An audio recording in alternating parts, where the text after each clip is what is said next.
কাম্য জনসংখ্যাটা মূল বিষয়টা বোঝার চেষ্টা করবো। সেটা হচ্ছে একজন হচ্ছে কার্ল স্যান্ডার্স, একজন হচ্ছে ডাল্টন, একজন হচ্ছে রবিনসন।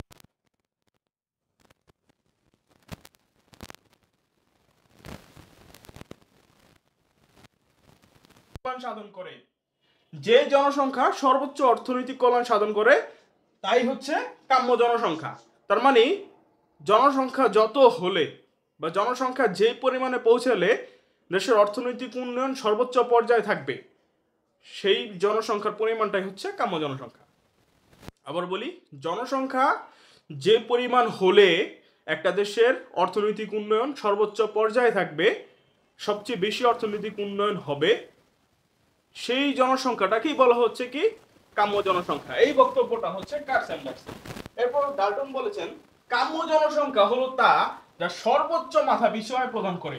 এই একই টাইপের কথা, দুইটা কথা একই রকম। কি কাম্য জনসংখ্যা তা যা সর্বোচ্চ মাথা পিছু আয় অর্জন করে।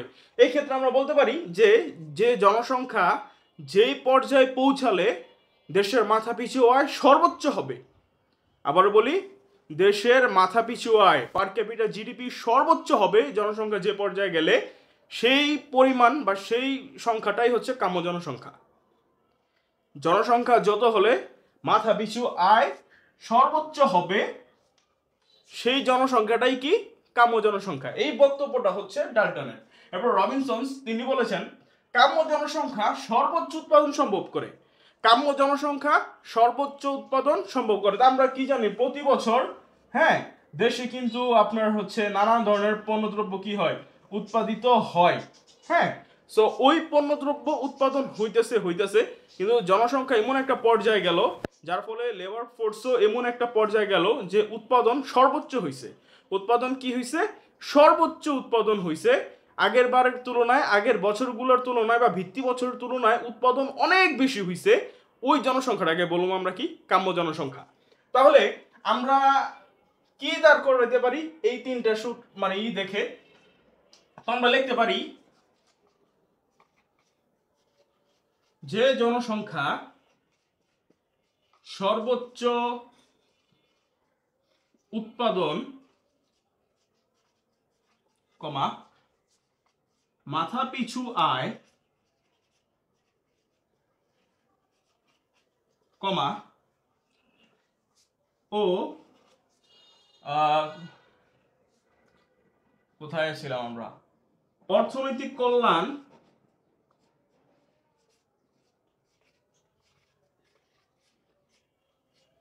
সাধন করে তাই কাম্য জনসংখ্যা। কি কাম্য জনসংখ্যা? দেখেন কথাটা কি লিখলাম, তাদের তিনজনের কথার উপর ভিত্তি করে যে জনসংখ্যা সর্বোচ্চ উৎপাদন, সর্বোচ্চ মাথা পিছু আয়, সর্বোচ্চ অর্থনৈতিক কল্যাণ সাধন করে তাই হচ্ছে কাম্য জনসংখ্যা। এটা কিন্তু স্পেসিফিক কোনো সংখ্যায় বলা যাবে না যে জনসংখ্যা এত হলেই সর্বোচ্চ উৎপাদন হবে, সর্বোচ্চ মাথা পিছু আয় হবে। এখানে আমরা কি ধারণা করে নিতেছি যে জনসংখ্যা যততে গেলে মাথা পিছু আয় সর্বোচ্চ হবে, দেশের উৎপাদন সর্বোচ্চ হবে, অর্থনৈতিক কল্যাণও সর্বোচ্চ হবে। ওইটাই হচ্ছে আমাদের কাম্য জনসংখ্যা। এ হচ্ছে মূল কথা। আশা করি আপনারা কাম্য জনসংখ্যার মূল বক্তব্য বুঝতে পারছেন। তো এই নিয়ে আমরা মূল বক্তব্য এটা শেষ করলাম। এখন আমরা জানবো যে কাম্য জনসংখ্যার অনুমিত শর্ত গুলা, এগুলা হচ্ছে মেইনলি জানবো। তো আমি এগুলো মুছে ফেলে আপনারা একটু তুলে ফেলেন, আমি একটু সরলাম, আপনারা একটু তুলে ফেলেন। ওকে, আশা করি আপনারা তুলে ফেলেছেন। ভিডিওটা আমি যেখানে একবারে বোর্ডের সামনে থেকে সরে গিয়েছি সেইখানে আপনারা একটা স্ক্রিনশট নিয়ে নেবেন, কিংবা ভিডিওটা পজ করে আপনারা একটু তুলে নেবেন খাতায়। তাহলে মূল বক্তব্য অংশ আমাদের শেষ। এখন আসি আমাদের অনুমিত শর্ত। আমি বোর্ডে তুলবো, আমার সঙ্গে সঙ্গে তুলে ফেলবেন। তাহলে অনুমিত শর্তগুলো আমি একটু তুলবো, একটু সময় লাগবে। শর্ত সমূহ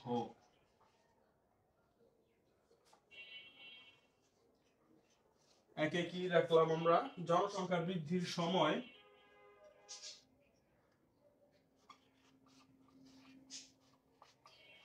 জনসংখ্যা বৃদ্ধির সময়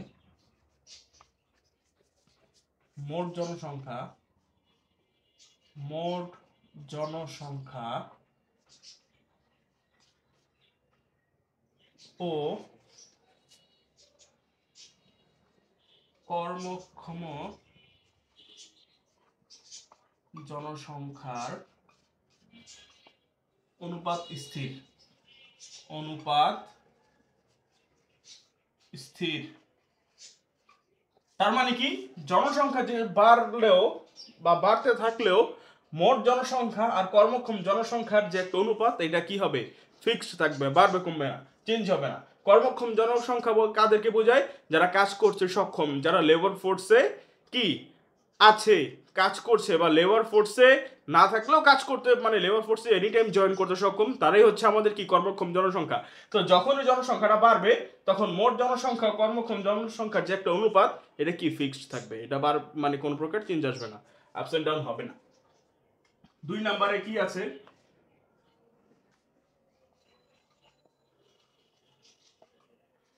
কর্মক্ষম জনসংখ্যার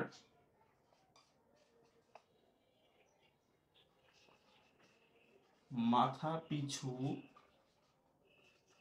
উৎপাদন ঘন্টা স্থির। উৎপাদন ঘন্টা স্থির। কি লিখলাম? কর্মক্ষম জনসংখ্যার মাথা পিছু উৎপাদন ঘন্টা স্থির।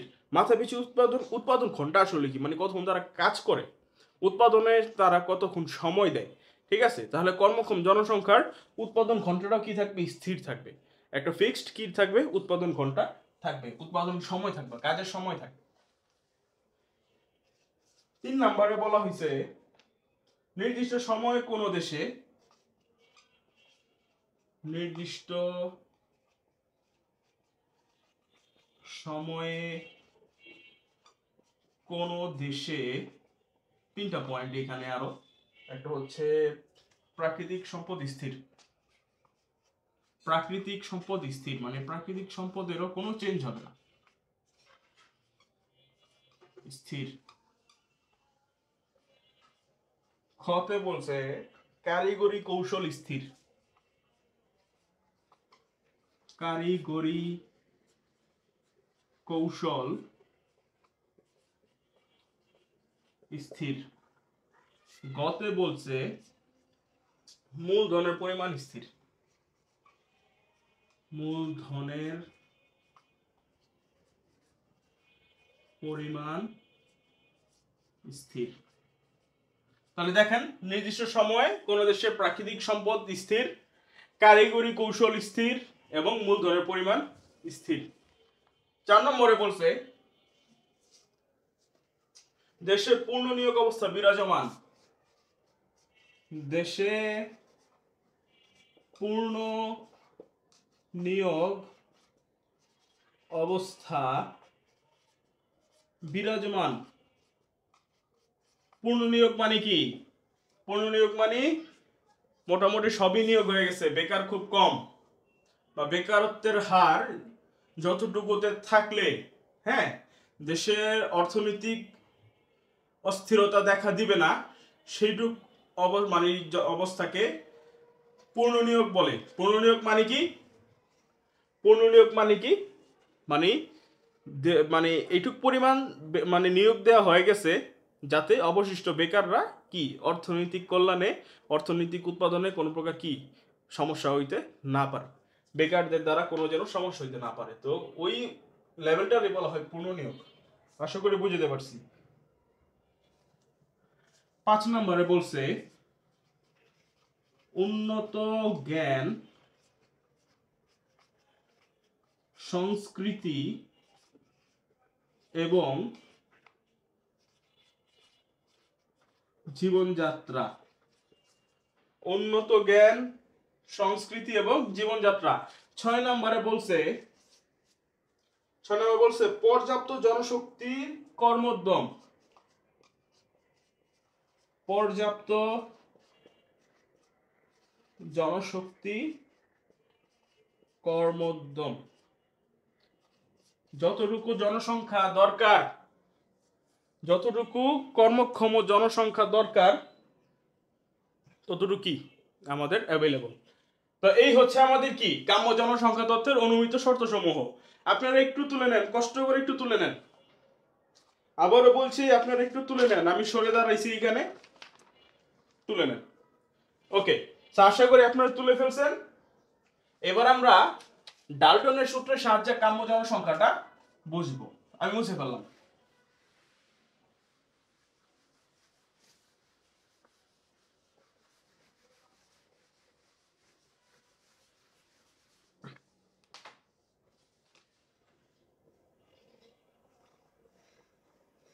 ওকে, সো আমরা ডাল্টনের সূত্রটা বুঝি।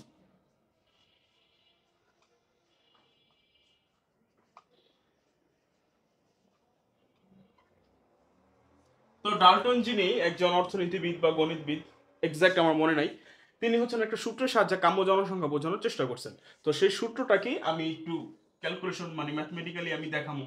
m ইকুয়ালস a মাইনাস ও বাই ও। কি বললাম? m ইকুয়ালস a মাইনাস ও বাই ও। সো এইখানে m হচ্ছে অসামঞ্জস্যতার পরিমাণ, অসামঞ্জস্যতার পরিমাণ, অনেকে এটার জনসংখ্যার হারও বলে।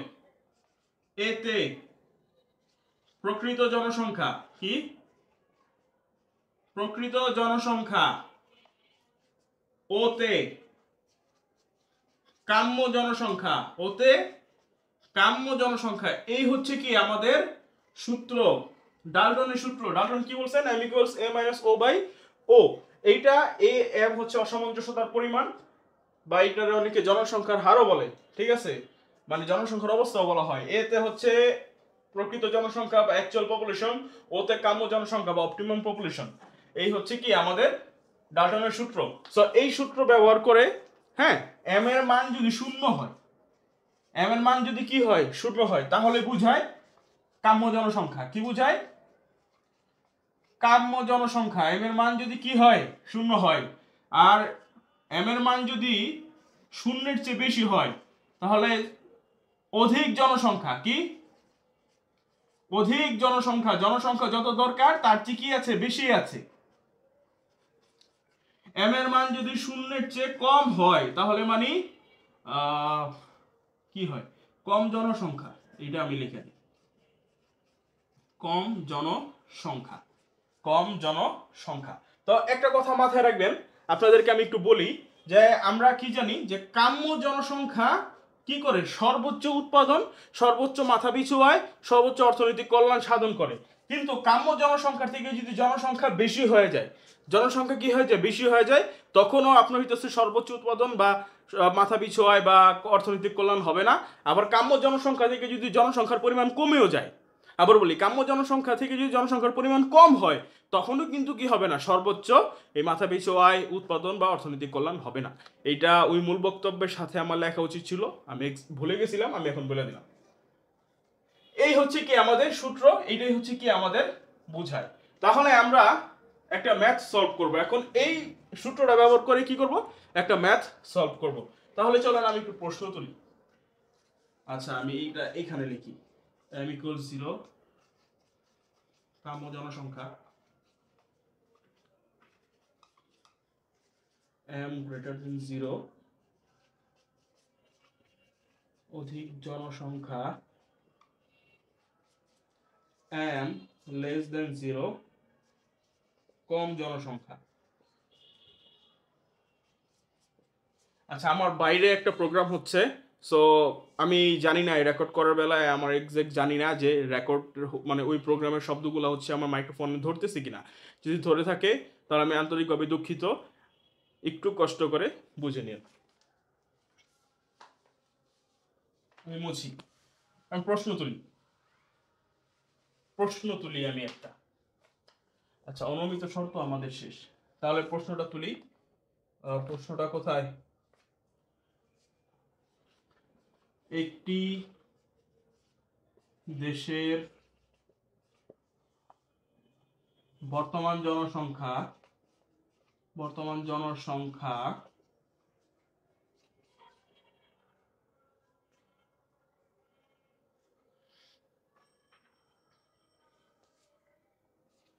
12 লক্ষ কাম্য জনসংখ্যা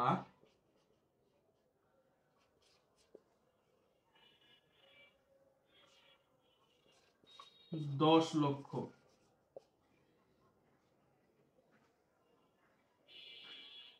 অসামঞ্জস্যতা পরিমাপ করো। কি বলছে? অসামঞ্জস্যতা পরিমাপ করো। এই হচ্ছে আমাদের প্রশ্ন করছে যে মোট জনসংখ্যা হচ্ছে কত? 12 লক্ষ, কাম্য জনসংখ্যা 10 লক্ষ। তাহলে আমরা প্রশ্নটা এখানে আমরা একটু তুলি। আমরা m equals a minus o by o, তাই তো? হ্যাঁ, তাহলে ও কি? প্রকৃত জনসংখ্যা, মানে মোট জনসংখ্যা যেটা, এটা প্রকৃত জনসংখ্যা। দেই 12 লক্ষ মাইনাস কত? কাম্য জনসংখ্যা কত? 10 লক্ষ।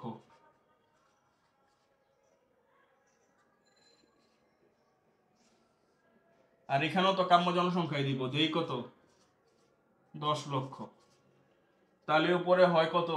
12 লক্ষ থেকে 10 লক্ষ চলে গেলে থাকে 2 লক্ষ। দেই 2 লক্ষ বাই কত? 10 লক্ষ। তো আপনারা ক্যালকুলেটরে করে সরাসরি বসাই দিবেন। তাহলে কত আসলো? 2/10। তাহলে কত আসলো? 0.2। তাহলে সুতরাং m ইকুয়ালস 0.2। কত আসছে? 0.2। তাহলে আমরা কি জানলাম? আমরা কি জানি? m এর মান যদি শূন্যের চেয়ে বেশি হয় তাহলে অধিক জনসংখ্যা। তার আমরা লিখতে পারি যেহেতু m সমান 0.2 গ্রেটার দ্যান 0। 0.2 কি শূন্যের চেয়ে বড় না? বড়। অর্থাৎ দেশটিতে অধিক জনসংখ্যা রয়েছে। কি? অধিক জনসংখ্যা রয়েছে। আর অধিক জনসংখ্যা হইলে আমরা কি জানি? কাম্য জনসংখ্যার থেকে যদি অধিক জনসংখ্যা হয় তাহলে আমরা কি জানি? ওই দেশে কি হবে না? মানে সর্বোচ্চ মাথা পিছু আয় হবে না, সর্বোচ্চ উৎপাদন হবে না, অর্থনৈতিক কল্যাণ হবে না। বুঝতে পারছি? তা আপনাদেরকে অনেক সময় এটা বলতে পারে যে জনসংখ্যার এটা কি শতকরা প্রকাশ করো, কিসে প্রকাশ করো? তাহলে সিম্পল, আপনারা যে এম এর মানটা পাবেন, এম এর যে মানটা পাবেন, আমাদের এম এর মান হচ্ছে 0.2। এই 0.2 কে 100 দ্বারা গুণ করবেন। কি করবেন? 100 দ্বারা গুণ করবেন। তাহলে গুণ করলে কত আসে? 20। তাহলে 20%। তাহলে এইভাবে বলতে পারি যে ওই দেশের জনসংখ্যা কাম্য জনসংখ্যার চেয়ে 20% বেশি। আবার বলি, ওই দেশের জনসংখ্যা কি কাম্য জনসংখ্যার চেয়ে 20% বেশি। তাই যেহেতু বেশি হয়ে গেছে জনসংখ্যা, সর্বোচ্চ অর্থনৈতিক কল্যাণ, মাথা পিছু উৎপাদন হবে না। আশা করি বুঝতে পারছেন। সো আপনি একটু তুলেন।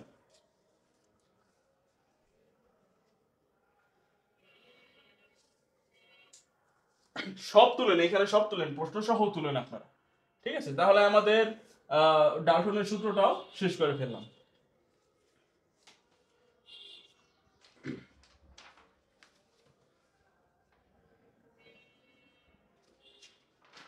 ওকে, আমি এইটা এখন মুছে ফেলবো।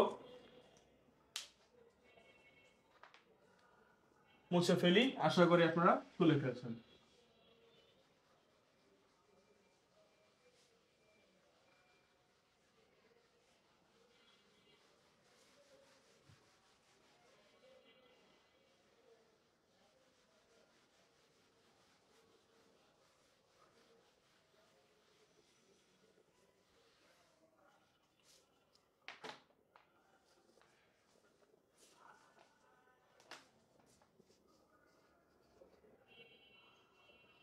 চিত্র কে ই বোল্ডিং, সম্ভবত নাম আমার এক্সাক্ট মনে নাই। কে ই বোল্ডিংই হবে সম্ভবত, বা বোল্ডিং বা বোল্ডার, এই টাইপের নাম হবে। তিনি এই ডাল্টনের সূত্রের উপরে বেস করে একটা চিত্র দিয়া কাম্য জনসংখ্যাটা বোঝানোর চেষ্টা করছেন। সো চিত্রটা আমি একটু আঁকি।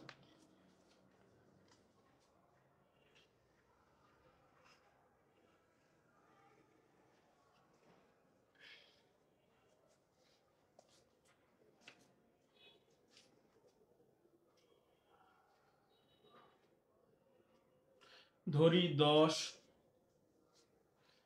12, 14, 16, 20। আচ্ছা, এইটা হচ্ছে আমরা এই অক্ষে দেখাই, ও এক্স অক্ষে দেখাই জনসংখ্যা কত, জনসংখ্যা। এটা মনে করেন কোটিতে দেওয়া, জনসংখ্যা কত, 10 কোটি, 12 কোটি, 16 কোটি, 20 কোটি, এইভাবে বাড়ছে দেখাইছে। আর এখানে আমরা দেখাই মাথা পিছু আয়, মাথা পিছু আয়, তাই তো। মাথা পিছু আয়টা কিভাবে আমরা দেখাবো? ধরি মাথা পিছু আয় হচ্ছে এই তিনটা পয়েন্ট নিয়ে আমরা 10,000, 20,000, 30,000 মাথা পিছু, এটা আমরা কি করলাম, ধরে নিলাম। এটা আমরা কি করলাম, ধরে নিলাম। তাহলে আমরা দাঁড়ান আমি একটা টেবিল দিই, টেবিল দিলে ভালো করে বুঝতে পারবো। জনসংখ্যা মাথা পিছু আয়, হ্যাঁ,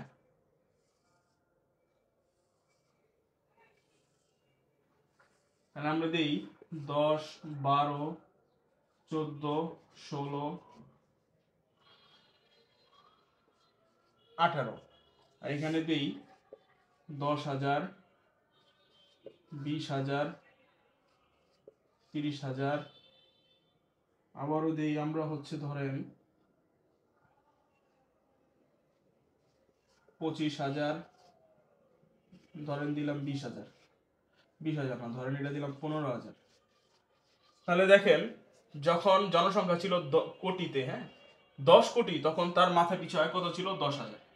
তাহলে 10 কোটি আর 10,000 কি করি আমরা, কানেক্ট করি। আর জনসংখ্যা যখন শূন্য, মাথা পিছু আয়ও শূন্য। জনসংখ্যা যখন 12 কোটি হয়েছে, তখন মাথা পিছু আয় হয়েছে কত, 20,000। তাহলে 20 আর 12 কি করি, কানেক্ট করি, দেখি কানেক্ট করে। যখন 14 কোটি তখন 30,000।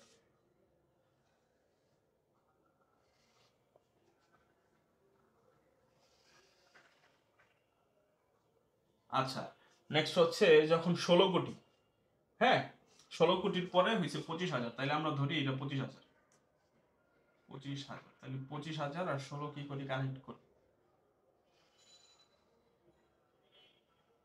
আচ্ছা, যখন হয়েছে 18 কোটি, তখন হয়েছে 15,000, তো এইটা ধরি 15,000, আপনার একটা আন্দাজ করে ধরে নেবেন। আচ্ছা, তাহলে আমরা করি কি, কানেক্ট করি এইগুলা, লেটস কানেক্ট দ্য ডটস।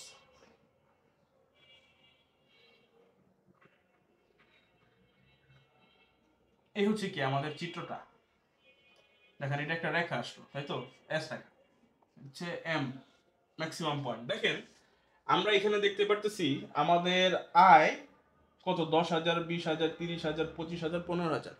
সর্বোচ্চ আয় হয়েছে কত আমাদের, 30,000। সর্বোচ্চ আয় কত হয়েছে, 30,000। ঠিক আছে, এখন সর্বনিম্ন আয় হচ্ছে 10,000, এই তো। তো যখন জনসংখ্যা ছিল কত, 10 কোটি, তখন আয় ছিল 10,000। তো জনসংখ্যা বাড়লো 12 কোটি, আয় হইল 20,000। জনসংখ্যা বাইরে হইলো 14 কোটি, তখন আয় গেল 30,000। তো সর্বোচ্চ আয় পৌঁছায় গেছে 14 কোটিতে। তার মানে 14 কোটি হচ্ছে আমাদের কাম্য জনসংখ্যা। এখন আমরা কি জানি, যখন জনসংখ্যা বাড়ে, কাম্য জনসংখ্যা থেকে জনসংখ্যা বাড়ে, তখন কি হয়, ওই আয় কমতে থাকে, মাথা বিষয় কি কমতে থাকে না। তাহলে দেখেন যখন 14 কোটি থেকে 16 কোটি গেল, তখন ইনকাম কমে হয়ে গেছে কত, 30 থেকে 25 কোটি।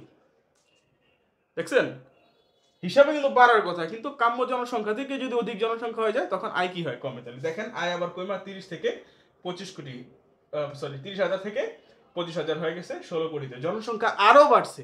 তো এইরকম জনসংখ্যা যত বাড়তে থাকবো, তত কি হইব, মাথা পিছু আয়, অর্থনৈতিক কল্যাণ, উৎপাদন কমতে থাকবো। আবার কাম্য জনসংখ্যা থেকে যত কমতে থাকবো, আবারও কি হইব, কমতে থাকবো। 18 কোটিতে গিয়ে হয়ে গেছে 15,000। তো এইটাই আমরা বোঝানোর চেষ্টা করলাম এই চিত্রের মাধ্যমে, যে আমাদের কি, কাম্য জনসংখ্যায় পৌঁছানোর পর আমাদের আয় সর্বোচ্চ হয়। এরপরে আমাদের জনসংখ্যা যদি কমে, ধরেন 14 থেকে 12 আসলো, 12 থেকে 10-এ আসলো, দেখেন আমাদের আয়ও কি কমা শুরু করছে, 30 থেকে 20, 20 থেকে 10, আবার যদি জনসংখ্যা বাইরেও যায় যে 14 থেকে 16, 16 থেকে 18, তাহলেও কি হবে, আমাদের মাথা পিছু কমতে থাকবে 30 থেকে 25, 25 থেকে 15। এই হচ্ছে কি আমাদের কাম্য জনসংখ্যা তত্ত্ব, চিত্রের সাহায্যে বোঝানো যে কাম্য জনসংখ্যায় অপটিমাম পপুলেশনে পৌঁছে গিয়ে যদি কমতে থাকে তাহলেও মাথা পিছু আয় কমবে, হ্যাঁ, আর যদি বাড়তে থাকে তাহলেও মাথা পিছু আয় কমবে। এই হচ্ছে আমাদের কাম্য জনসংখ্যা চিত্রের মাধ্যমে। আমি আরেকটু বুঝাই, সংখ্যা দিয়ে বুঝাইলাম, আমি এগুলা মুছলাম।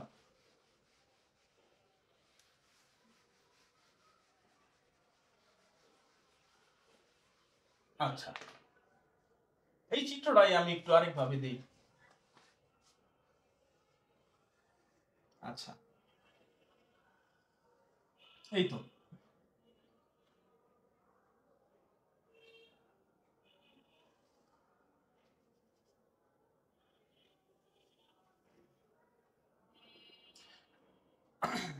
এস এস, তাই তো, এটা হচ্ছে কি জীবনযাত্রা রেখা, স্ট্যান্ডার্ড অফ লিভিং কার্ভ, তাহলে জীবনযাত্রার মান রেখা, তাই তো।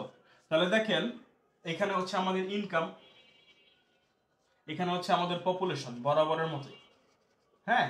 তাহলে দেখেন মাথা পিছু আয় এটা নির্ভর করে কিসের উপরে, সরি, জীবনযাত্রার মান কিসের উপর নির্ভর করে, পপুলেশনের উপরেও কি করে নির্ভর করতেছে কাম্য জনসংখ্যার ক্ষেত্রে। কিভাবে দেখেন, আমার যখন জনসংখ্যা একবারে কম তখন আমার লিভিং স্ট্যান্ডার্ড বা জীবনযাত্রার মানও কি একবারে কম, এই যে লোয়েস্ট পয়েন্টে আছে, তাই তো। এখন এইখান থেকে জনসংখ্যা মনে করেন বাড়লো, বাড়তে বাড়তে বাড়তে বাড়তে এখান থেকে জনসংখ্যা বাইরে কি হইলো, কাম্য জনসংখ্যায় পৌঁছালো, কাম্য জনসংখ্যায় পৌঁছাইলো। তাহলে এই ক্ষেত্রে কি হইলো, মাথা পিছু আয়টাও কি হইলো, সর্বোচ্চ হইলো, আমাদের আমাদের জীবনযাত্রার মানও কি হইলো, সর্বোচ্চ হইলো। কথা বুঝি নাই, জনসংখ্যা বাইরা কাম্য জনসংখ্যা পৌঁছাইছে, যার কারণে আমাদের ইনকাম বাড়ছে, ইনকাম বাড়ছে, আর আমাদের কি জীবনযাত্রা, সরি, আমাদের ইনকাম বাড়ছে, জীবনযাত্রার মানও কি হইছে, আরো উন্নত হইছে। এখন যখন কাম্য জনসংখ্যা থেকে জনসংখ্যা আরো বাড়তে থাকলো, কি হইলো, জনসংখ্যা আরো বাড়তে থাকলো, তখন কি দেখা দিল যে আমাদের কি ইনকাম কমতে থাকলো, কমতে কমতে কমতে, যেহেতু ইনকাম কমছে তাই এখন আবার জীবনযাত্রার মানও কি হয়েছে আমাদের ধীরে ধীরে আরো অনুন্নত হওয়া শুরু করছে। তার মানে কি আমরা কি জানলাম, যে আমাদের স্ট্যান্ডার্ড অফ লিভিং এটার এস দ্বারা প্রকাশ করি, এটা আমাদের কি পপুলেশনের উপরেও কি করতেছে, নির্ভর করতেছে, কি করতেছে, পপুলেশনের উপরেও নির্ভর করতেছে। পপুলেশন, অপটিমাম পপুলেশনের থেকে যত কম হবে স্ট্যান্ডার্ড অফ লিভিং তত কি হবে, খারাপ হবে। পপুলেশন, অপটিমাম পপুলেশন থেকে যদি পপুলেশন বেশি হয় তাহলে স্ট্যান্ডার্ড অফ লিভিংও কি হবে, আবার কমবে। আর স্ট্যান্ডার্ড অফ লিভিং সর্বোচ্চ পর্যায়ে থাকবে যখন কাম্য জনসংখ্যা কি হবে, থাকবে। সো এই হচ্ছে স্ট্যান্ডার্ড অফ লিভিংটা চিত্রের সাহায্যে বুঝাই দেওয়া। সো আশা করি আপনারা বুঝতে পারছেন। আমি ওই যে একটু আগে চিত্র রাখছি ওইটা মূলত এরকমই, যে একটু ইয়াই হয়, আমি তো আঁকছি বোর্ডে তাই একটু খারাপ হয়ে গেছে, ওইটাও দেখতে অনেকটা এরকমই হবে। তো আশা করি আপনারা কাম্য জনসংখ্যা বুঝতে পারছেন। কাম্য জনসংখ্যার মূল বক্তব্য কি, এর অনুমতি শর্ত, ডাল্টনের সূত্র, চিত্র, সবকিছু কি করলাম আজকে বুঝাই দেওয়ার চেষ্টা করলাম এই ভিডিওতে। এইটা নিয়ে আমরা যে এইচএসসি ইকোনমিক্স সেকেন্ড পেপারের যে অধ্যায় 4 জনসংখ্যা, মানব সম্পদ, আত্মকর্মসংস্থান, আপাতত আমরা এইটা এখানে কি করলাম, শেষ করলাম। আমরা আবার আমাদের ফার্স্ট পেপারের অধ্যায় যেটা 1 সেটা আমরা কি করব, শুরু করব। আর এই অধ্যায়ের বাকি যে টপিকগুলো আছে আশা করি আপনারা নিজেরা পড়লে বুঝতে পারবেন। যদি একবারই না বুঝেন কমেন্ট করবেন, চেষ্টা করবো সেই টপিকের উপর ভিডিও আনা। সো দেখা হবে অধ্যায় 1 নিয়ে। ভালো থাকবেন সবাই, আসসালামু আলাইকুম।